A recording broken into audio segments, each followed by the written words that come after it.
What's up guys, this is Psycho Ree here and welcome to the final part of my Marvel Legends Fantastic Four First Steps Wave review series. And finally we will be reviewing the Silver Surfer. Let's get started. Just a quick note, I do not have the powered down version of Johnny Storm because honestly I thought he looked kind of lame. Now before we get started with the actual review, of course as always we gotta acknowledge that this box, all these boxes just look super crisp. They look really nice.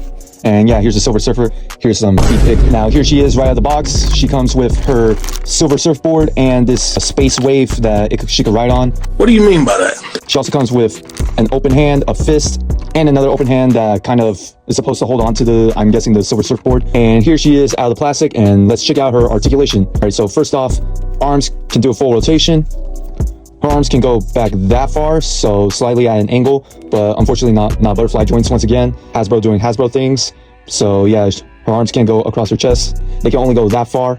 She's got double jointed elbows that are smooth. Head full rotation. Forward ab crunch non-existent. However, she can go back that far. She's got thigh swivels.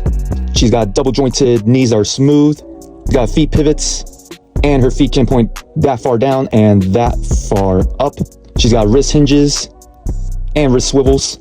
She could barely look up and she could look barely down. It's practically non-existent as well. She has no torso rotation, but she does have a chest rotation.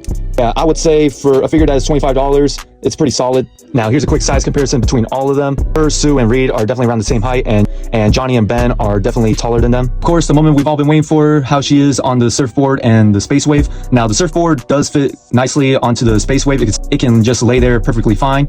But unfortunately, the hole underneath her feet, where the peg on the surfboard goes, it's like way too loose, so she can fall off, which is unfortunate. Like, they just did not make it tight enough where she could like stay there without falling off. Now, I managed to make her stay like this, but you gotta spend quite a bit of time to get her in the right position and pose. So yeah, that's kind of unfortunate.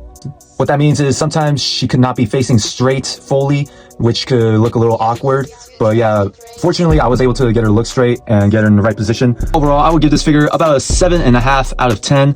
Now, it's mostly because of the surfboard where she cannot stand like good, like there's no firm grip between the peg on the surfboard and the hole underneath her foot. But other than that, this figure is pretty solid.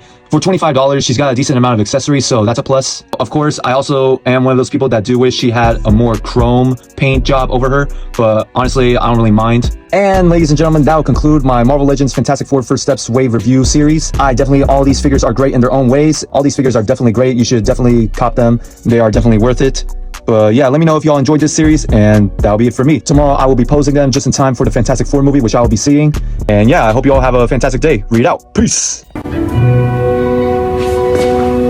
Say that again?